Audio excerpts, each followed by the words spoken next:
Assalamualaikum warahmatullahi wabarakatuh. Kami dari kelompok satu akan mempresentasikan materi Natural Language Processing atau kita kenal dengan NLP.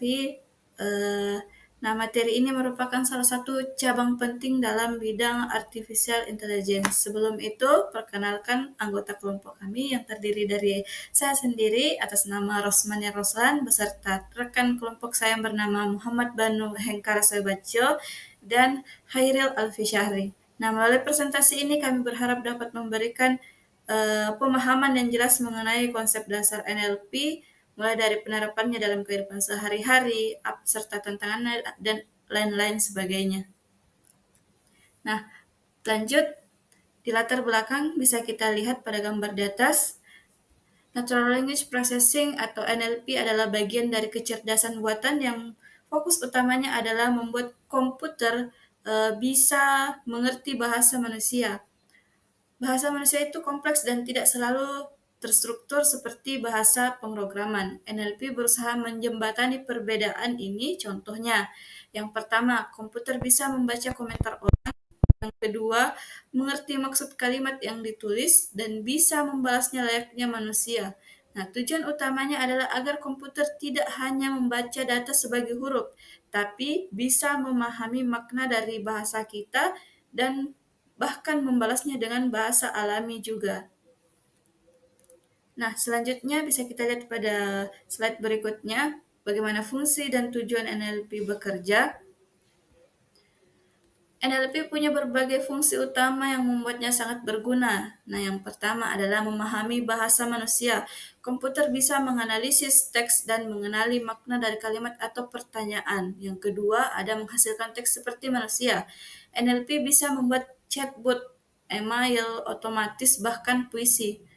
Selanjutnya ada menerjemahkan bahasa. Contoh nyatanya yaitu adalah Google Translate yang menggunakan NLP untuk memahami dan menerjemahkan bahasa. Nah, selanjutnya adalah mengekstrak informasi penting. NLP bisa mengambil informasi penting dari dokumen panjang seperti nama orang, tanggal, atau lokasi. Nah, selanjutnya adalah analisis sentimen. NLP bisa menilai apakah isi teks bernada positif, netral, atau negatif. Nah, cocok untuk ulasan produk atau media sosial. Nah, selanjutnya akan dilanjutkan oleh rekan kelompok saya. Saya ucapkan terima kasih dari saya. Baik, terima kasih atas kesempatan yang telah diberikan. Saya akan menjelaskan kenapa NLP itu penting. Nah, kenapa NLP itu penting? Karena membantu komputer dan manusia saling memahami. Dulu kita harus pakai perintah yang kaku seperti mkdir,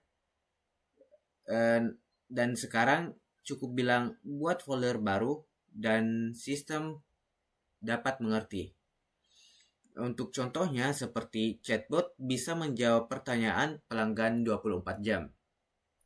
Dan pencarian Google bisa memahami maksud dari kata kunci. Dan yang terakhir seperti aplikasi Google Translate membuat kita bisa berkomunikasi lintas bahasa. Nah, intinya NLP membuat interaksi teknologi lebih natural dan efisien. Layaknya berbicara dengan sesama manusia. Nah, untuk selanjutnya yaitu komponen utama NLP. Yang pertama yaitu tokenization, memecah kalimat jadi kata-kata. Contohnya, saya lapar, yaitu saya lapar. Yang kedua, part of speech staging, memberikan label pada kata seperti kata kerja, kata benda, dan seterusnya. Contohnya yaitu makan, sama dengan kata kerja. Yang ketiga yaitu parsing atau synthetic analysis, yaitu menganalisis struktur kalimat seperti subjek, predikat, dan objek. Contoh selanjutnya yaitu Name Entity Recognition atau NER, atau bisa dibilang NER, yaitu mendeteksi informasi penting seperti nama orang, tanggal, dan lokasi. Contohnya yaitu Barack Obama lahir di Hawaii. Penjelasannya, Barack Obama sama dengan orang, Hawaii itu adalah lokasinya. Nah, yang selanjutnya yaitu lemmatization dan stemming, mengubah kata ke bentuk dasarnya. Contohnya berlari, lari-lari, sama dengan lari. Nah, selanjutnya itu stop word removal, menghapus kata umum yang kurang bermakna seperti di, dan ke. Nah, selanjutnya yaitu sentiment analysis, menilai perasaan dalam teks. Contohnya, makanannya enak banget, yaitu sentimen positif. Baik, penjelasan selanjutnya yaitu cara kerja NLP. Cara kerja NLP secara umum ada beberapa tahap, yaitu yang pertama input teks. Pengguna memasukkan teks bisa berupa kalimat ataupun paragraf. Yang kedua yaitu pre-processing. Teks dibersihkan, ditokenisasi, huruf kecil semua, dan stop word dihapus, dan seterusnya. Selanjutnya yaitu analisis sintaksis dan semantik, yaitu struktur dan makna dari kalimat dianalisis agar komputer tahu siapa melakukan apa terhadap siapa. Selanjutnya yaitu model machine learning ataupun deep learning. Data dikirim ke model, misalnya neural network, untuk diproses dan diprediksi isinya. Adapun yang terakhir yaitu output.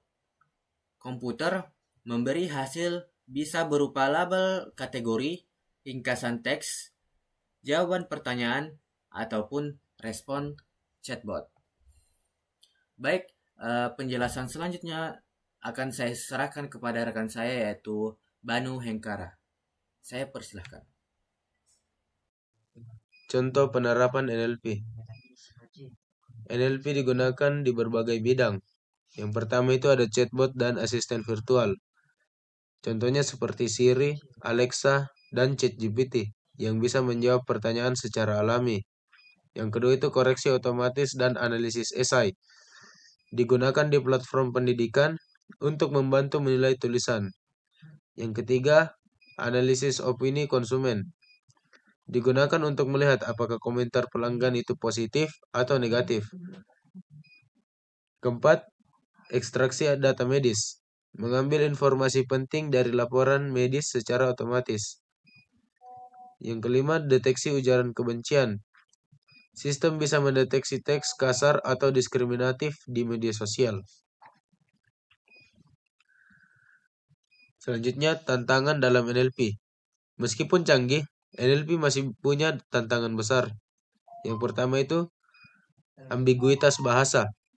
Kata bisa punya banyak arti. Contohnya, bank. Bisa berarti tempat uang, bisa juga pinggir sungai. Yang kedua, sarkasme dan ironi. Komputer sulit memahami maksud tersembunyi. Contohnya, wah, nilaimu bagus sekali, 20. Ini sindiran, bukan pujian. Yang ketiga, variasi bahasa. Ada slang, dialek, typo, membuat NLP sulit memahami arti kata. Yang keempat, konteks percakapan. Kalimat bisa berubah makna tergantung konteks sebelumnya. Yang kelima, low research language. Bahasa daerah atau minoritas sering kekurangan data, jadi model sulit dilatih. Baik, kesimpulannya, NLP adalah teknologi yang menghubungkan manusia dan komputer melalui bahasa alami. Penerapannya sangat luas, dari membantu layanan pelanggan, menganalisis opini masyarakat, hingga dunia pendidikan dan kesehatan. Dengan NLP, komputer tidak hanya membaca teks, tapi bisa mengerti, merespon, dan belajar dari bahasa manusia. Oleh karena itu, NLP adalah bagian yang sangat penting dalam pengembangan AI modern. Baik, sekian dari kelompok kami. Assalamualaikum warahmatullahi wabarakatuh. Halo semuanya, selamat malam. Pada video ini saya akan mendemonstrasikan sebuah aplikasi berbasis web yang dapat digunakan untuk memprediksi apakah seseorang berisiko gagal bayar pinjam atau tidak. Nah, aplikasi ini dibangun dengan menggunakan model artificial neural network yang dilatih dari data tabular dan data teks pendek. Selain itu, aplikasi ini juga mengintegrasikan konsep NLP, yaitu pengolahan bahasa alami untuk memahami alasan peminjaman yang diberikan oleh pengguna. Nah, simulasi ini merupakan bagian dari praktikum ujian akhir semester pada mata kuliah Artificial Intelligence. Nah, adapun fungsi dan penjelasan setiap komponen, yang pertama adalah pembuatan aplikasi. Nah, tujuan utama dari pembuatan aplikasi ini adalah untuk membantu pengguna, baik secara individu maupun instansi keuangan dalam menilai potensi risiko gagal dari buyer peminjam. Dengan memasukkan beberapa informasi seperti umur, penghasilan, status pekerjaan, alasan peminjaman, aplikasi ini akan memproses data tersebut memberikan prediksi apakah peminjam tersebut aman atau tidak. Nah, selanjutnya kita lanjut di train model.py. Nah, train model.py ini berfungsi untuk melatih model machine learning. Di dalamnya, data dummy yang berisi 500 catatan digunakan untuk membangun model neural network. Data numerik seperti umur, penghasilan diproses menggunakan normalisasi, sedangkan data teks peminjaman diolah dengan metode TF-IDF. Setelah model selesai dilatih, hasilnya disimpan dalam file model risiko peminjaman.h5 dan processingnya juga disimpan untuk digunakan nanti. Nah, selanjutnya kita lanjut ke predict. Nah, fungsi dari predict.py ini, file berfungsi sebagai otak dari proses prediksi. Ketika pengguna mengisi forum dan mengirimkan data, file ini akan memuat model yang telah terlatih, memproses data input penggunaan sesuai processing yang sama, lalu mengeluarkan hasil prediksi berupa probabilitas. Hasil ini kemudian digunakan untuk mengkategorikan apakah risiko peminjaman termasuk rendah, sedang, atau tinggi.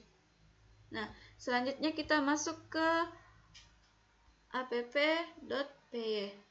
Nah, file ini digunakan untuk menjalankan aplikasi berbasis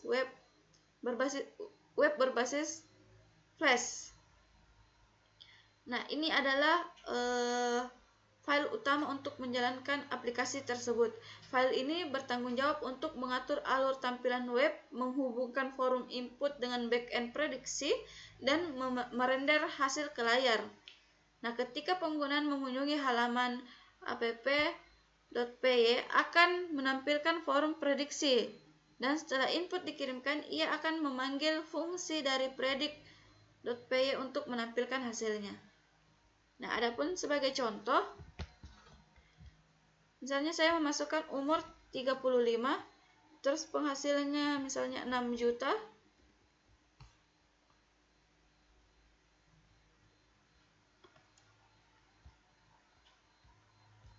Status pekerjaan sebagai karyawan tetap. Lalu alasan peminjaman, misalnya dia ingin merenovasi rumah. Nah, hasil dari prediksi risiko peminjaman yaitu aman. Nah, alasannya mengapa? Karena umurnya matang, stabil dalam pekerjaan. Misalnya, penghasilannya tinggi, jauh di atas 3,5, terus status pekerjaannya karyawan tetap, pendapatan rutin, dan aman. Alasan peminjamannya juga untuk kebutuhan produktif jangka panjang. Nah, misalnya, saya menginput umur 20, penghasilan per bulan 2,3 juta, lalu pekerjaannya sebagai freelance, kebutuhannya mungkin untuk kebutuhan sekolah atau kebutuhan sehari-hari. Nah, hasil prediksinya yaitu berisiko gagal bayar. Nah, alasannya kenapa? Umurnya masih muda, cenderung belum mapan, terus penghasilannya rendah di bawah 3,5, terus status pekerjaannya dia masih freelance, cenderung tidak stabil, dan alasan peminjaman kebutuhan rutin, kayak itu bukan investasi atau kebutuhan produktif. Nah, itu adalah contoh dari simulasi penggunaan aplikasi sederhana yang bisa kami bangun dari kelompok 1. Demikianlah simulasi penggunaan aplikasi prediksi resiko gagal bayar yang telah saya bangun bersama dengan teman kelompok saya.